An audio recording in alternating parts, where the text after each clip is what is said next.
Movie के start में हमें ये बताया जाता है कि अब साइंस ने इतनी तरक्की कर ली है कि वो हमें ये बता सकती है कि कहाँ पर सोल एग्जिस्ट करती है और कहाँ पर नहीं करती। यानी कि साइंस हमें सोल के बारे में सब कुछ बता सकती है। अगले सीन में हमें बहुत सारी आंखें दिखाई जाती हैं। उन आंखों पर फोकस करके हमें ये बताया जाता है कि किसी भी दो इंसानों की आंखें एक जैसी कभी भी नहीं हो सकती। यानी कि सभी लोगों की आंखें एक दूसरे से बिल्कुल अलग है। यानी इसका मतलब ये है कि सारी आंखें यूनिक है, बिल्कुल हमारे फिंगरप्रिंट्स की तरह। यानी जिस तरह फिंगरप्रिंट्स एक जैसे नहीं हो सकते, बिल्कुल वैसे ही आंखें एक जैसे बिल्कुल भी नहीं हो सकती। नेक्स्ट सीन में हमें मूवी का मेन कैरेक्टर एक लड़का दिखाया जाता है जिसका नाम इयान होता है। इयान असल में एक साइंटिस्ट होता है। यहाँ पर हम देखते हैं कि इयान जानवरों की आंखों पर रिसर्च कर रहा है। इसके बाद हम इयान की आवाज में उसकी कहानी सुनते हैं। ये उसकी जिंदगी की एक ऐसी कहानी थी जिसने की उसकी पूरी लाइफ को ही चेंज करके रख दिया। और यहाँ से सीन शिफ्ट होकर जाता है कई साल पहले, यानी जब इयान कॉलेज में पढ़ता था। यहाँ पर इयान अपने कॉलेज में होने वाली एक पार्टी में आया होता है, लेकिन वो इस पार्टी में एंजॉय नहीं कर रहा था क्योंकि उसे ये पार्टी बिल्कुल भी पसंद नहीं आती। इसी वजह से वो वहाँ से जाने लगता है। लेकिन जब वो वहाँ से बाहर जाने की सोचता है तो तभी उसकी नजर बाहर खड़ी हुई एक लड़की पर पड़ती है। इस लड़की का चेहरा हम देख नहीं पाते क्योंकि उसने अपने चेहरे को नकाब से ढका होता है। इयान उस लड़की को देखते ही उसके पास जाता है और उसे पूछता है कि तुम यहाँ क्यों खड़ी हुई हो, पार्टी में क्यों नहीं गई। तब ये सुनकर वो लड़की चांद की तरफ देखती है और बताती है कि देखो आज चांद कितना प्यारा लग रहा है। और तब यहाँ पर इयान उस लड़के की आंखों में देखता है जो कि बहुत ही खूबसूरत होती है। इसीलिए इयान उस लड़की से कहता है कि आपकी आंखें तो बहुत प्यारी हैं, क्या मैं इनकी तस्वीर बना सकता हूँ। तब ये सुनकर वो लड़की कहती है कि हाँ क्यों नहीं, बना सकते हो, बना लो। और तब यहाँ पर इयान ऐसे ही करता है, वो उसकी आंखों की पिक्चर बना लेता है। इसके बाद वो लड़की इयान से पूछती है कि अब हम दोनों पार्टी में चलें। तब इसके बाद वो दोनों पार्टी में आ जाते हैं जहाँ इस बार वो दोनों काफी एंजॉय कर रहे थे। अगले सीन में इयान अपने एक दोस्त के साथ अपनी लैब में काम कर रहा होता है और तब इतनी ही देर में इयान की फीमेल फ्रेंड जो कि उसकी कॉलेज भी थी वो वहाँ पर आती है और वो इस लैब में इयान के साथ काम करती है और आज भी वो हमेशा की तरह इयान के साथ काम करने के लिए आई होती है। इसके बाद इयान उन्हें अपना एक एक्सपेरिमेंट दिखाता है जो कि उसने चूहों की आंखों पर किया था। तब ये देखकर इयान की कॉलीग उससे काफी इम्प्रेस होती है। फिर अगले ही सीन में हम इयान को उसके घर पर देखते हैं जो रात के टाइम उस लड़की की आंखों की तस्वीर देख रहा था, यानी वही नकाब वाली लड़की जो कि उसे पार्टी में मिली थी। तब उसकी आंख को देखते देखते इयान सो जाता है। अगली सुबह इयान अपनी लैब में जाने के लिए एक बस में जाता है, लेकिन फिर किसी वजह से वो रास्ते में ही बस से उतर जाता है। लेकिन तभी उसकी नजर सामने एक बिल बोर्ड पर पड़ती है जिसमें उसी लड़की की आंखें बनी होती हैं, यानी जिससे वो पार्टी में मिला था, जिसकी तस्वीर भी उसने बनाई थी। यहाँ पर इयान को ये बात पता चल जाती है कि असल में ये लड़की एक मॉडल है। इसके बाद इयान अपनी लैब आकर उस मॉडल यानी कि उस लड़के के बारे में सर्च करता है कि उस लड़की का नाम सोफी है जो एक काफी खूबसूरत मॉडल है। इसके बाद हम इयान को एक ट्रेन में देखते हैं जहाँ से ट्रेन में वही मॉडल यानी कि सोफी दिखाई देती है जो कि इयान से कुछ दूरी पर ही बैठी होती है। फिर इयान अपनी जगह से उठता है और सोफी के पास जाकर बैठ जाता है और जब सोफी इयान को देखती है तो वो भी उसे पहचान लेती है, लेकिन इसके बावजूद भी वो कोई रिएक्ट नहीं करती, यानी कि वो उससे कोई भी बात नहीं करती। और जैसे ट्रेन रुकती है वो वहाँ से बाहर निकल जाती है। तब उसके पीछे पीछे इयान भी चला जाता है जहाँ थोड़ी ही दूर जाने पर वो दोनों ही एक दूसरे से बातें करने लगते हैं। जहाँ बातों में सोफी इयान को बताती है कि मैं अर्जेंटीना में पैदा हुई थी, लेकिन फिर जब मैं 11 साल की हुई तो तभी से वो अपनी दादी के साथ फ्रांस आ गई थी। तभी ये सुनकर इयान भी सोफी को अपने बारे में बताता है कि मैं असल में एक साइंटिस्ट हूँ और मैं जानवरों की आंखों पर रिसर्च कर रहा हूँ। और सोफी क्या मैं तुम्हें एक बात बताऊँ, आज तक मैंने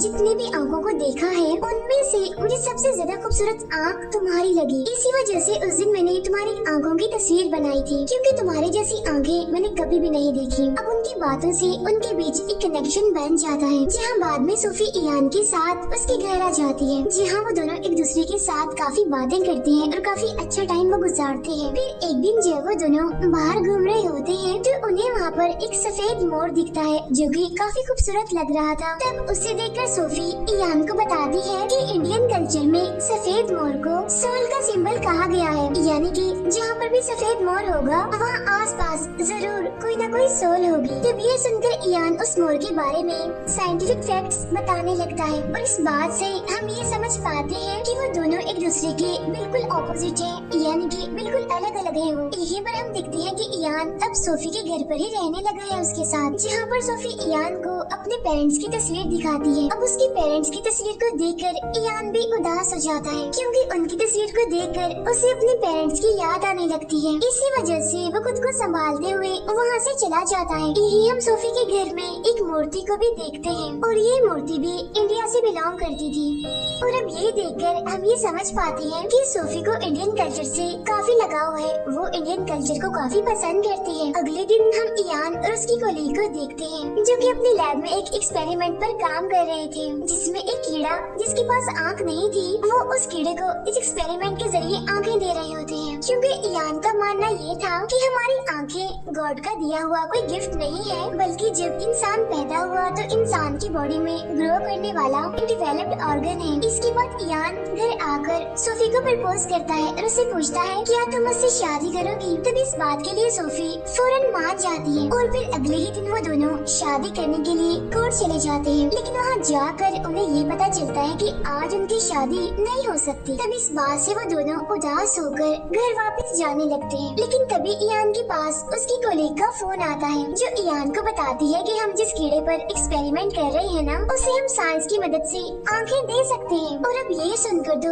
इयान की खुशी का कोई ठिकाना ही नहीं रहता, इसीलिए वो सोफी को भी इस बारे में बताता है और उसे अपने साथ लैब चलने के लिए कहता है। फिर जब इयान और सोफी लैब में आते हैं तो इयान सोफी को अपनी कोलीग से मिलवाता है। यहाँ पर इयान और उसकी कोलीग सोफी को उस कीड़े के बारे में बताते हैं, यानी कि हम इस पर एक्सपेरिमेंट कर रहे हैं और इसे आंखें दे रहे हैं। जब ये सुनकर सोफी इयान पर गुस्सा करने लगती है। वो कहती है कि ये सब कुछ तुम गलत कर रहे हो, क्योंकि ये नेचर के रूल्स के खिलाफ है, क्योंकि गॉड ने जिस इंसान को जैसा बना दिया अगर हम उसके साथ छेड़छाड़ करेंगे तो ये हमारे लिए भी गलत होगा और उसके लिए भी, जिसको हम बदलने की कोशिश कर रहे हैं। तब ये सुनकर इयान उसे साइंटिफिक फैक्ट्स बताता है और काफी समझाता भी है। लेकिन तभी अचानक से सोफी के हाथों से एसिड गिर जाता है, जिसके कुछ छींटे इयान की आंखों में भी चले जाते हैं, जिससे उसे काफी दर्द होने लगती है क्योंकि उसकी आंखें बुरी तरह से जलने लगती हैं। तब ये देखकर सोफी काफी घबरा जाती है और वो फौरन से ही इयान की कोलीग को बुलाती है, जो आते ही इयान की आंखों में दवाई डालती है, जिससे उस एसिड का असर आहिस्ता आहिस्ता खत्म होने लगता है। और इसके बाद इयान और सोफी अपने घर आ जाते हैं, जहाँ वो लिफ्ट के जरिए अपने रूम में जा ही रहे होते हैं। तो तभी अचानक से रास्ते में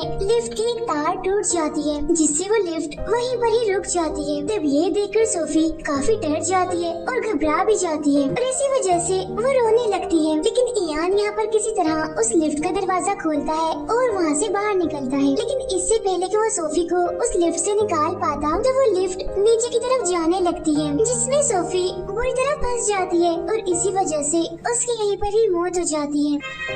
अब ये देखकर इयान काफी दुखी हो जाता है और गहरे सदमे में वो चला जाता है। अब यहाँ पर हम देखते हैं कि सोफी ने इयान को बताया था कि जब मैं मरूंगी तो मुझे दफनाना नहीं बल्कि मुझे जला देना। इसीलिए अब इयान ऐसा ही करता है, वो उसकी डेड बॉडी को जलाकर उसकी बोन्स को चर्च के पीछे दफना देता है। सोफी को खोने की वजह से इयान इतना डिप्रेशन में चला जाता है कि वो नशे करने लगता है, ड्रग एडिक्ट बन जाता है। फिर एक दिन उसके पास उसकी कोलीग की कॉल आती है जो इयान से कहती है कि मैं तुम्हारे घर आ रही हूँ। घर आकर वो इयान को वही कीड़ा दिखाती है जिस पर वो एक्सपेरिमेंट कर रहे थे। जहाँ उनका एक्सपेरिमेंट कामयाब भी रहा क्योंकि अब वो कीड़ा देख सकता था। लेकिन उस कीड़े को देखकर इयान को सोफी की याद आने लगती है। वो इतना दुखी हो जाता है कि अपनी कोलीग के गले लगकर वो रोने लगता है। इसके बाद हमें मूवी में 7 साल बाद का टाइम दिखाया जाता है, जहाँ हम इयान को टीवी इंटरव्यू में देखते हैं, जिसमें वो बताता है कि किस तरह मैंने उस कीड़े को आँख देकर नेचर के रूल को बदल दिया। अगले सीन में हम इयान, उसके दोस्त और उसकी कोलीग को डिनर करते हुए देखते हैं, जहाँ हमें पता चलता है कि इयान की कोलीग की इयान की फ्रेंड के साथ ही शादी हो गई है, जहाँ अब उन दोनों का बेबी होने वाला है। और कुछ दिन के बाद उनका एक बेटा पैदा होता है, जहाँ पर एक नर्स उस बच्चे की आंखों का आईरिस स्कैन करता है, जिसके जरिए उन्हें पता चलता है कि इस बच्चे की आंखें एक आदमी से मिलती हैं, जो कि आर्मी मैन है। लेकिन इस बात को कोई भी सीरियस नहीं लेता और इस बात को ये कहकर टाल दिया जाता है कि शायद शायद कंप्यूटर खराब है, उसमें कोई ग्लिच आ गई है। फिर कुछ सालों बाद जब वो बच्चा थोड़ा बड़ा हो जाता है तो इयान के पास एक डॉक्टर की कॉल आती है जिससे कहती है कि हम उस बच्चे पर कुछ टेस्ट करना चाहते हैं। और तब इसके लिए इयान और उसकी कोलीग उस बच्चे को लेकर हॉस्पिटल पहुंच जाती हैं, जहां उस बच्चे को 2 डॉग्स की तस्वीरें दिखाई जाती हैं। तब उन डॉग्स में से वो बच्चा एक को सिलेक्ट करता है। इसके बाद उस बच्चे को 2 फीमेल्स की तस्वीरें दिखाई जाती हैं और उनमें से भी वो एक को सिलेक्ट करता है। उस तस्वीर को सिलेक्ट करते ही वो बच्चा रोने लगता है और तब उनका ये एक्सपेरिमेंट यहीं पर ही खत्म हो जाता है। जिसके बाद ये लोग अब वापस घर आ जाते हैं। घर आने के बाद वो उस आदमी के बारे में पता लगवाने लगते हैं, यानी जिसकी आंखें उस बच्चे से मिलती थी हूबहू, जिससे इयान को ये पता चलता है कि वो आदमी रहता कहाँ है। इसीलिए अब इयान भी उस जगह पर पहुंच जाता है। वो एक शॉप में जाता है और उस आदमी के बारे में वो पूछने लगता है। और तब यहाँ पर आने के बाद इयान को ये बात पता चलती है कि उस आदमी को तो मरे हुए काफी साल हो गए हैं। और अब यहाँ पर इयान उस आदमी के घर का पता लेकर उसके घर जाने लगता है, जहाँ उसे रास्ते में वही डॉग दिखाई देता है जिसकी तस्वीर को उस बच्चे ने चूज किया था। साथ ही साथ उसे वो लेडी भी दिखती है जिसे देखकर वो बच्चा रोने लगा था। असल में ये औरत उस आदमी यानी कि आर्मी मैन की वाइफ है। अब इस सब के बाद इयान वापिस से अपनी कोलीग के पास आ जाता है, जहाँ वो उसे सारी बात बताता है। इसके बाद इयान अपने दोस्त को घर बुलाकर उसे सोफी की आंखों की तस्वीरें देता है और वो उसे इन तस्वीरों का आईरिस स्कैन करने के लिए कहता है। तब इस पर इयान का दोस्त ऐसे ही करता है, यानी वो सोफी की आंखों का आईरिस स्कैन करने लगता है, जिसके जरिए उसे ये पता चलता है कि 3 महीने पहले ही किसी आदमी का आईरिस स्कैन बिल्कुल सोफी की तरह ही पाया गया है और वो आदमी इंडिया से है। तब ये देखकर इयान की कोलीग उसे इंडिया जाने के लिए कहती है। तब यहाँ पर इयान अपनी कोलीग को बताता है कि सोफी हमेशा ही मुझसे इंडिया की बातें करती रहती थी, साथ ही साथ उसे वहाँ के कल्चर से काफी लगाव भी था। और इसके बाद इयान इंडिया जाने के लिए निकल पड़ता है और दिल्ली आकर वो सीधा उसी जगह पर जाता है जहाँ पर उस आदमी का आईरिस स्कैन हुआ था। यहाँ पहुंचकर इयान एक लड़की से मिलता है जो कि यहाँ की मैनेजर होती है। तब इयान उसे सोफी की आंखें दिखाते हुए उसे कहता है कि कुछ महीने पहले सेम ऐसी आंखें यहाँ पर रजिस्टर हुई थी। तब उन आंखों को देखते ही वो मैनेजर पहचान लेती है और बताती है कि ये आंखें असल में एक छोटी सी बच्ची की हैं, लेकिन मैं ये नहीं जानती कि इस टाइम वो बच्ची कहाँ पर है। तब ये सुनकर इयान उस मैनेजर से कहता है कि क्या आप मेरी मदद कर सकती हैं इस बच्ची को ढूंढने में। तब उसकी मदद करने के लिए वो मैनेजर मान जाती है और वो इयान से कहती है कि ठीक है, आप कल आइएगा। फिर अगले दिन वो मैनेजर इयान को लेकर एक जगह पर आती है और वो वहाँ के लोगों से उस बच्ची के बारे में पूछती है, जहाँ उन्हें ये पता चलता है कि उस बच्ची के पेरेंट्स की मौत हो गई है और तो और उसका इस दुनिया में कोई भी नहीं है, उसका तो अपना घर भी नहीं है, इसीलिए कोई भी नहीं जानता कि वो बच्ची इस टाइम कहाँ पर है। और तभी यहाँ पर इयान को एक आइडिया आता है, वो सोफी की आंखों की तस्वीर बिल बोर्ड पर लगवा देता है। फिर अगले सीन में हम इयान और उस मैनेजर को एक साथ देखते हैं। यहाँ वो मैनेजर इयान से कुछ सवाल करती है, यानी क्या तुम रिलीजियस हो, क्या तुम गॉड पर यकीन रखते हो। जब ये सुनकर इयान कहता है कि मैं एक साइंटिस्ट हूँ और मैं बस साइंटिफिक फैक्ट्स पर ही यकीन रखता हूँ और मैं इन चीजों पर बिल्कुल भी यकीन नहीं करता। अगले दिन हम इयान को देखते हैं जो कि उस बिली बोर्ड के पास बैठा होता है, लेकिन तभी यहाँ पर इयान एक बच्ची को देखता है जो कि उस बिली बोर्ड को बड़े ही गौर से देख रही होती है। और जैसे इयान उस बच्ची की आंखें देखता है तो वो इसे पहचान लेता है कि असल में ये बच्ची कोई और नहीं बल्कि वही है जिसे वो ढूंढ रहा है। जब इयान उसके पास जाता है और उससे कुछ बातें करने लगता है, इसके बाद वो उसे अपने साथ ही ले जाता है, जहाँ इयान अपनी कोलीग के साथ मिलकर इस बच्ची पर एक्सपेरिमेंट करने लगता है, जिसमें वो इस बच्ची को कुछ तस्वीरें दिखाता है और इन सारी तस्वीरों का ताल्लुक सोफी से था, जिसमें सारे सवालों का जवाब वो बच्ची बिल्कुल ठीक देती है। और फिर बाद में इयान उस बच्ची को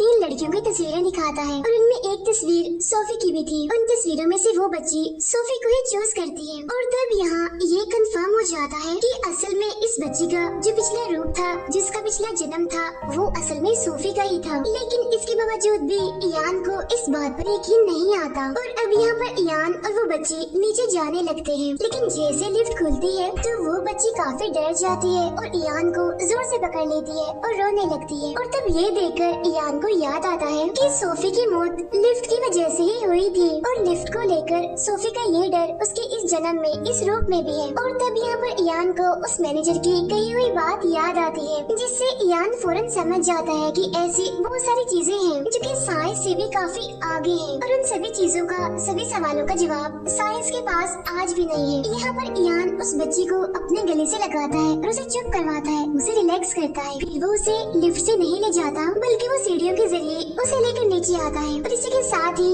ये मूवी यहीं पर एंड हो जाती है। Thank you for watching.